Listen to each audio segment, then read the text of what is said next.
Aujourd'hui, on se retrouve pour une vidéo avis lecture, du coup de mes lectures de fin février et de mars, normalement, si je ne me trompe pas.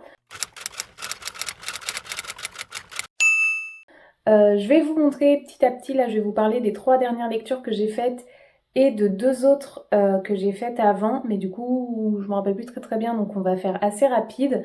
Je vais essayer de m'activer un petit peu plus que d'habitude, parce que c'est vrai que mes vidéos durent une éternité, et je conçois qu'on n'ait pas envie de passer 40 minutes sur YouTube pour regarder une vidéo, pardon, pas lire une vidéo.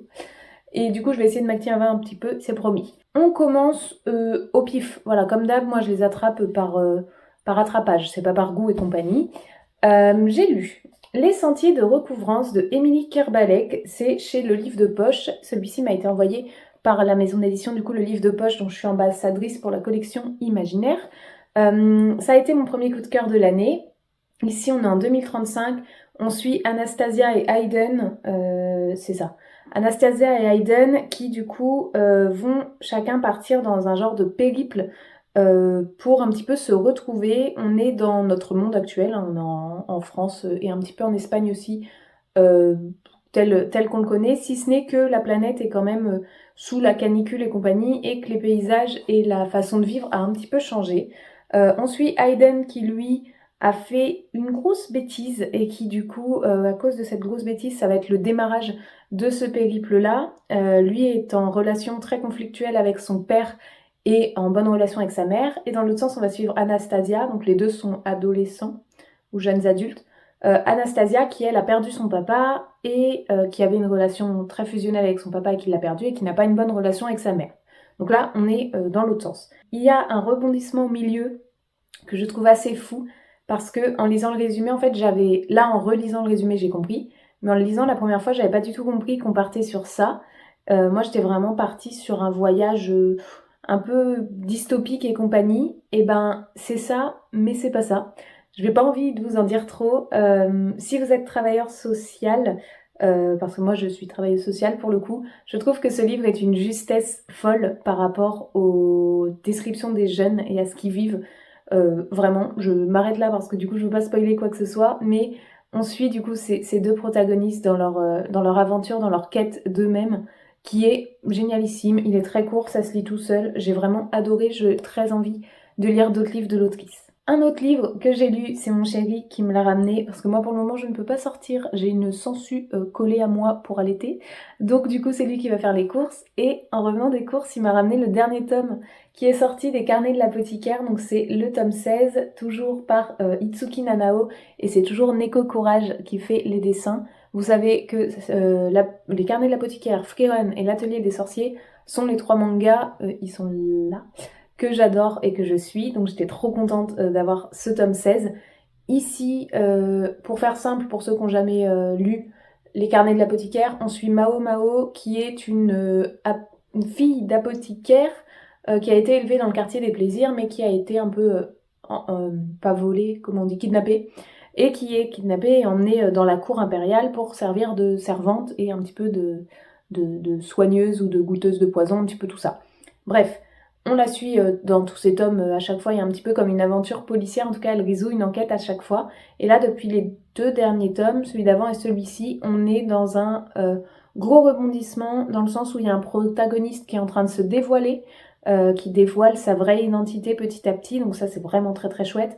On est sur un gros kidnapping, et on est sur un début de bonne guerre quand même, avec pas mal de filouterie entre j'allais dire les impériaux, je sais pas trop comment on dit, entre ceux qui ont le pouvoir, et voilà, je sais pas trop comment dire mieux.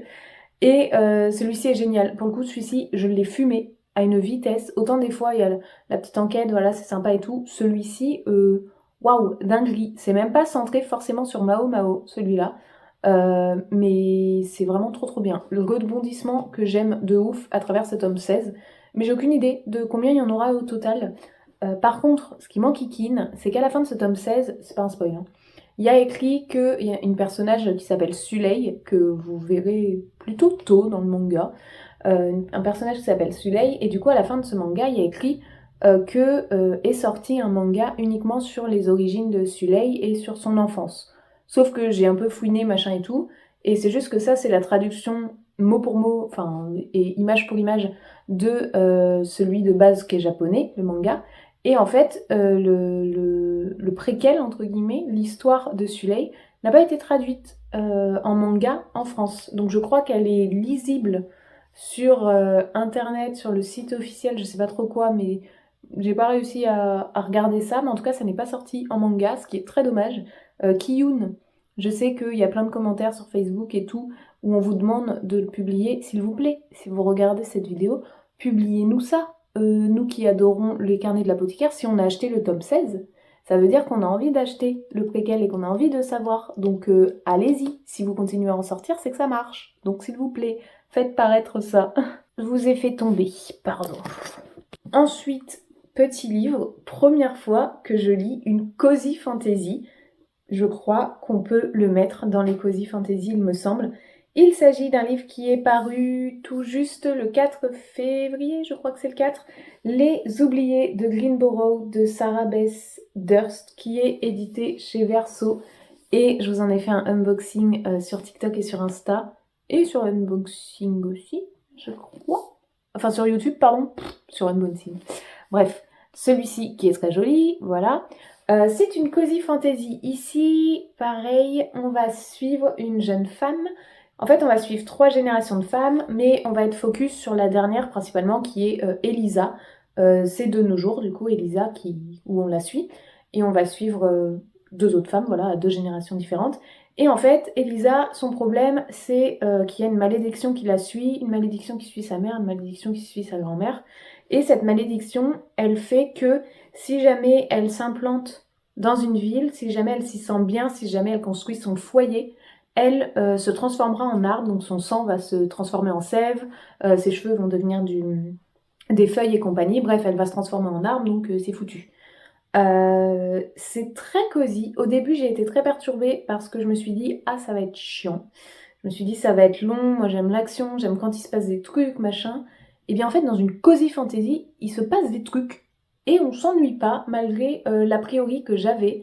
J'aime beaucoup celle-ci parce que, pareil, au milieu, il y a une explication d'un truc où tu te redis, ah mais attends, faut que je réfléchisse un peu le début du roman parce que du coup, on m'avait pas dit ça et du coup, ça fait retravailler l'imaginaire de tout ce qu'on a pu apprendre en suivant Elisa dans ses voyages parce qu'elle est obligée de voyager. En fait, elle a une vie de nomade, elle n'a pas d'autre choix.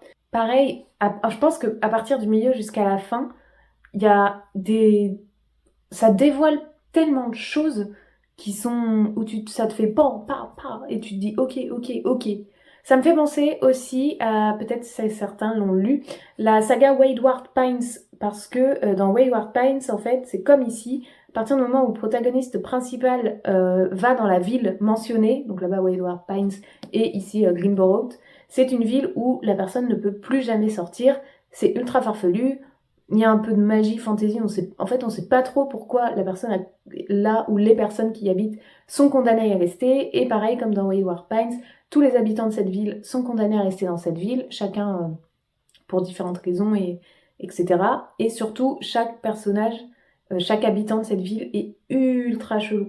Et ça, j'ai bien aimé parce qu'on se dit, mais attends, il dit vrai, il dit faux, il est un peu bizarre celui-là, mais en même temps, il faut bien qu'elle le suive et compagnie. Super bien. Et aussi, voilà, ce qui est vraiment bien, je veux pas oublier de le dire, il y a un nombre, j'aurais dû compter, je sais pas combien il y a de références à des livres dedans, et des livres parfois actuels, enfin des livres qui viennent de sortir et compagnie, parce qu'à un moment, du coup, on arrive dans une librairie, et dans cette librairie, on suit du coup le libraire qui va faire des recommandations de livres au fur et à mesure dans tout le livre. Et en fait, c'est trop bien parce que tu te dis, oh, ils te mettent des livres actuels et en fait, ça donne envie de les lire. Donc voilà, je vais arrêter de blablater sur celui-ci, mais pareil, j'ai beaucoup aimé la lecture et très surprise parce que c'est mon premier livre de ce type-là. Je termine avec les 2 derniers que j'ai lus, mais ceux-là, je les ai lus début février avant d'accoucher, donc ça date un peu, j'ai pas eu le temps de vous reprendre avant. C'est 2 livres sur l'écologie, donc je vais passer assez vite. J'ai lu J'agis pour demain, de la réflexion citoyenne à l'action quotidienne, c'est de Bernard Farinelli et c'est chez Rustica Édition. Pour le coup, celui-ci très accessible sur mon échelle de lisibilité des livres écologiques. Très accessible, c'est un peu sociétal, un peu climatique, ça parle un petit peu des choix qu'on peut faire pour construire le monde de demain. Voilà, en gros, donc c'était sympa.